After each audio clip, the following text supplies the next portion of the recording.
let's just work through some of the key findings then today.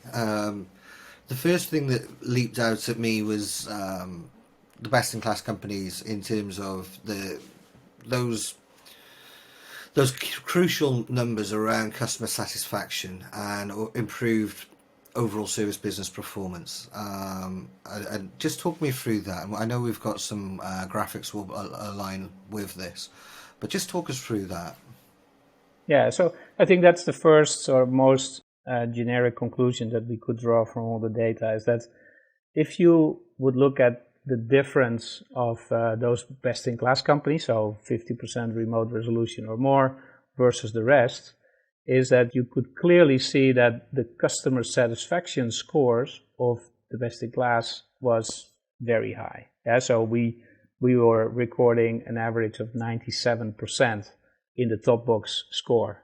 So that's very high. And if you would compare that with the rest of the peer group, there were 85% or less. Yeah? So I think that's already one important conclusion. So you're having an impact on customer satisfaction. And by the way, we didn't measure things like NPS or other forms of customer experience, because not all companies that were in the peer group were having formal measurements in there. So it wasn't really comparable. We could get customer satisfaction top box scores from them. Another interesting thing that we concluded is those companies that were in the best-in-class group, they had also a lot higher utilization rates for the field service engineers. They had much better first-time fix. We officially call them as service request reopen rates, but there's a whole definition behind that, first-time fix, but they were doing much better. And the first contact resolution was also better. And in some of these cases, these changes were again significant. So if I look at the average field service utilization rates, you would compare the best in class, they go up to 90%, and the rest was doing 76, which is really not bad, yeah.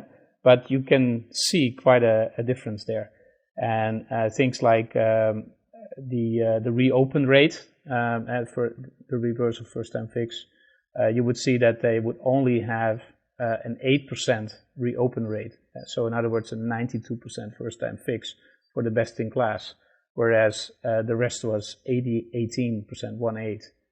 And the first contact resolution was a lot higher, like 93% with the best in class, whereas the rest was doing 60%. So, I mean, I know lots of companies that would be very happy with the scores that the rest of the group was doing. I think the significance of this data is that you can see that if you are really doing this remote resolution well, if you have all the, let's say, capabilities in place, it does not only affect your capability to do any remote resolution, but it is apparently impacting a lot of other performance indicators, and we'll see later the financial impact as well. Well, I think what's fascinating there as well is we see that significant upswing of remote resolution rate, like you're saying there. It has a very clear kind of that bracket there impacts what, to me, based on the studies I've done across a number of years, pieces I've read, and some of your own work I've read, and almost everywhere, we see these are the key consistent KPIs, aren't they? CSAT, customer satisfaction, tech utilization, and first contact resolution, and of course first time fix, and almost invariably, whichever report I'm reading and however far back I go, those are always seem to be the key metrics that all service organisations want at the top of their pile to improve. So it seems to be kind of a win across, like, I think essentially, just to paraphrase what you're saying there, it's a win across across the board, not just focused on this one metric of remote resolution, which of course within itself has the benefits of reducing overheads and other kind of benefits. Were you surprised when you saw just how significant the impact was across on these other metrics, particularly, some of it makes sense. Tech utilization rate. It would make sense because one engineer is able to serve more people without the travel time. The one that really surprises me is how the customer satisfaction has gone so significantly up in parallel with those improved remote resolution rates.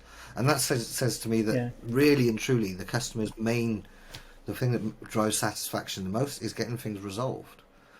Just some thoughts around that. Yeah, and I think we have to read the data, obviously, in the context of the situation that the pandemic has left many companies in. So you can imagine if the choice is not sending or not being able to send a field engineer or getting an effective remote resolution, that has an enormous impact on customer satisfaction. So I think a lot of this data may be particularly customer satisfaction, may be impacted by this. And it seems to me that, yes, you are right. These are, the most common performance indicators that you can almost find in any service organization right now. I have to say that the more sophisticated companies, and many of them are in that best-in-class category, they obviously measure a lot more. And if you talk about customer satisfaction, we don't show that in the report, but many of these companies, they have gone far beyond measuring customer satisfaction. So they have methodologies in place to look at the overall customer experience.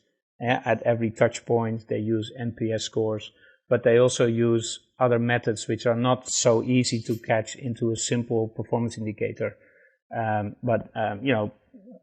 Let's say methodologies like customer experience blueprinting, and it's almost a whole culture in these companies. And then you look at the best in class, but that also explains, I would say, differences between these two categories of companies. That best in class is measuring a lot more.